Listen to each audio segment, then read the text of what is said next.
What's on, ladies and gentlemen? My name's Ross, I like games, and today we have got a level 6 Digimon that we need to take a little bit of a look at, and goodness gracious me, this one looks really good. The more time goes by, the more excited I get by black decks and the tricks that some of them have got. And we've got our first ever Gankoomon coming here, and this one really does look like it could be legit. Shout out to the lovely folks over at Ensan Gaming and DigimonCard.dev for the translations, and remember, as always, any translated proxies from BT4 or BT5, they're from DigimonCard.dev. We like DigimonCard.dev. So what do we see here? Well, we've got a bigger level 6, shall we say. We've got a 12 cost to play normally, 4 cost to Digivolve, 12,000 power. One more than the average level 6. So we generally expect 11 free 11, 12 4 12 is, we're seeing it more and more lately, a bigger version thereof. Nothing too special. But what we've got here is a skill that says, when Digivolving, delete all of your opponent's Digimon with the lowest play cost. And this, ladies and gentlemen, can get absolutely silly. Absolutely silly. Because you see, let's take Rookie Rush as an example. Rookie Rush is one of those decks, and we've all come across it once or twice, and the general theory of Rookie Rush is, I'm going to play a whole bunch of little Digimon, and then I'm just going to attack the security, and my Digimon are going to be deleted every time, but it doesn't really matter, because I'm going to have so many of them, I'm going to keep the tempo, and life is going to be good. The thing is, an awful lot of those Digimon are going to be free cost Digimon. All of the free cost Digimon will go down. Now, you're not going to get all of them. I mean, there's going to be a bunch of 2 cost Digimon as well. So if they've got 2 and 3 cost Digimon, you'll get all the 2 but not the 3. But then again, you can try and manipulate it. If they've got, say, 4 3s and 2 2s, you can try and delete the 2s and then Digivolve into Gankoomon, which will take out all of the frees. Obviously, the timing when you evolve Gankoomon is going to be absolutely crucial here, but if evolved at the right time, you can completely board wipe. And this can get a level 7. If your opponent has only got 1 Digimon and it's got a level 7, or I suppose even if they've got 2 Digimon and they're both level 7 or whatever, you can legitimately start taking out level 7s with this, and that's kind of hilarious for you, not for your opponent. This is one that really could be fun. But as I've said, you have absolutely got to time this very, very precisely. Because you can just Digivolve up and get rid of like 1 random level 5, and that's not good. And that in and of itself makes it a slightly awkward card, because it may well be that you want to Digivolve it up, you want to get your level 6 out, you want to start really going after it with your 12,000 power Digimon. Well, you might not be able to, at least without saying goodbye to this awesome skill at its best. So the timing here really is going to be extremely awkward indeed. But we do have another skill coming in here as well. On your turn, while your opponent has an unsuspended Digimon, this Digimon gains security attack +1. Which means rather than taking out 1 security, you're now taking out 2. And this is one that is interesting me very, very much indeed.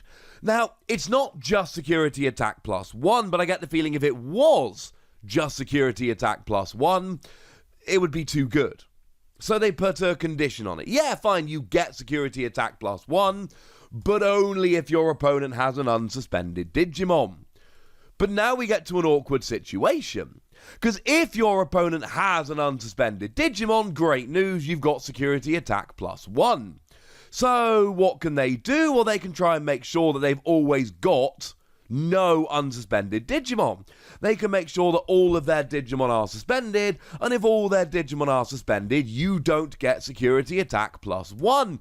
And that is all well and good, and that is all true. However, the rules of the Digimon TCG say that you are only allowed to attack, outside of rare exceptions, you are only allowed to attack suspended Digimon. Which means if your opponent has any unsuspended Digimon, you gain security attack +1, yay. But if all of their Digimon are in fact suspended, then when you're attacking, you get a free choice of any Digimon that you want to attack into. Also kind of yay. And I like this. It puts your opponent in a really awkward situation. And I think that's what this card does so nicely. Because if we go back to the first skill for a moment, your opponent, if they know you're playing Gankoomon here, they are going to have to play the entire game, unless, for instance, you've played 4 of them and they know another one can't come out. They are going to have to play the entire game knowing that Gankoomon could come down essentially at any moment. And that is going to make it super annoying for your opponent. Because they know that if they ever leave all the Digimon on their field with the same play cost, they will be liable to all be deleted at once. They know if they evolve all of their Digimon up to 15 cost level 7s, and I know a lot of the time if that happens they've won the game, but humour me for a moment here, you can evolve into Gankoomon, get rid of all 3 of those level 7s, and they are off. But similarly, your opponent can manipulate it the other way. If your opponent knows that you've got a Gankoomon, they can just leave a 2-cost Digimon in play. And not do anything with it, not digivolve it, not attack with it. And obviously if you attack with it, it might be deleted by the security, or it will be unsuspended, allowing your opponent to delete it, etc. Just literally leave a 2 or 3 cost Digimon just sitting out there, just as a counter. And then when Gankoomon does come down, it's just deleting that single level 2 that you've left there as a sacrificial lamb, and then it doesn't really matter. But then again, it's still forcing you to spend those 2 resources, or 2 memory, to have that Digimon in play. And it's forcing you to have a Digimon there that you might want to evolve, but all of a sudden you're not evolving. And that's what I love about this card. Not necessarily whether it's good or not, though I do think it's good. But I love that as soon as this card is introduced into a deck, all of a sudden you've got this really tense back and forth between both players. Because you know what? This could go either way. If you play it wrong, you can have your entire board wiped as soon as Gankoomon hits the field.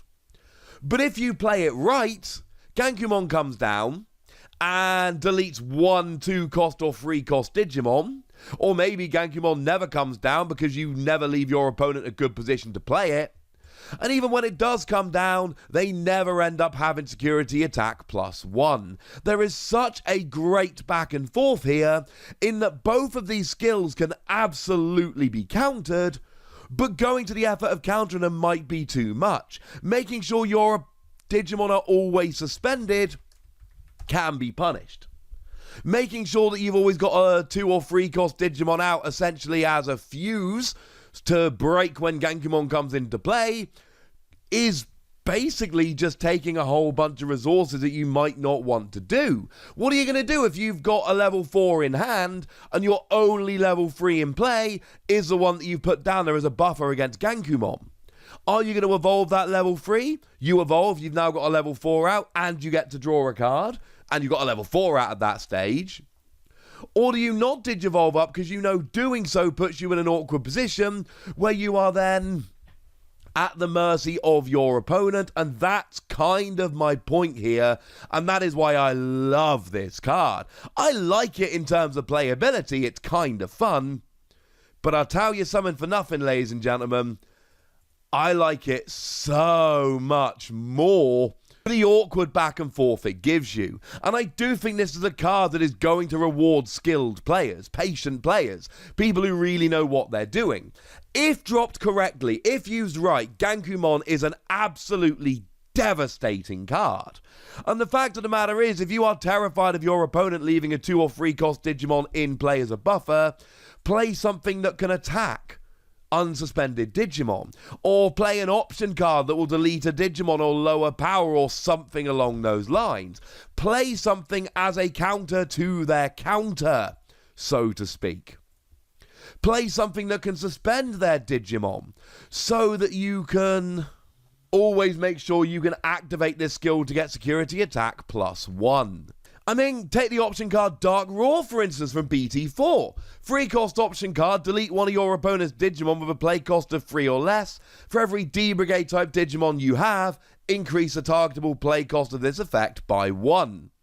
So here, you play this, you get rid of that one Digimon they've left down as a little bit of a buffer, then you Digivolve into Gankoomon and go absolutely nuts. But then again, that's going to take 7 memory total, so maybe your opponent always leaves you with so little memory you can't do this, and that's kind of my point.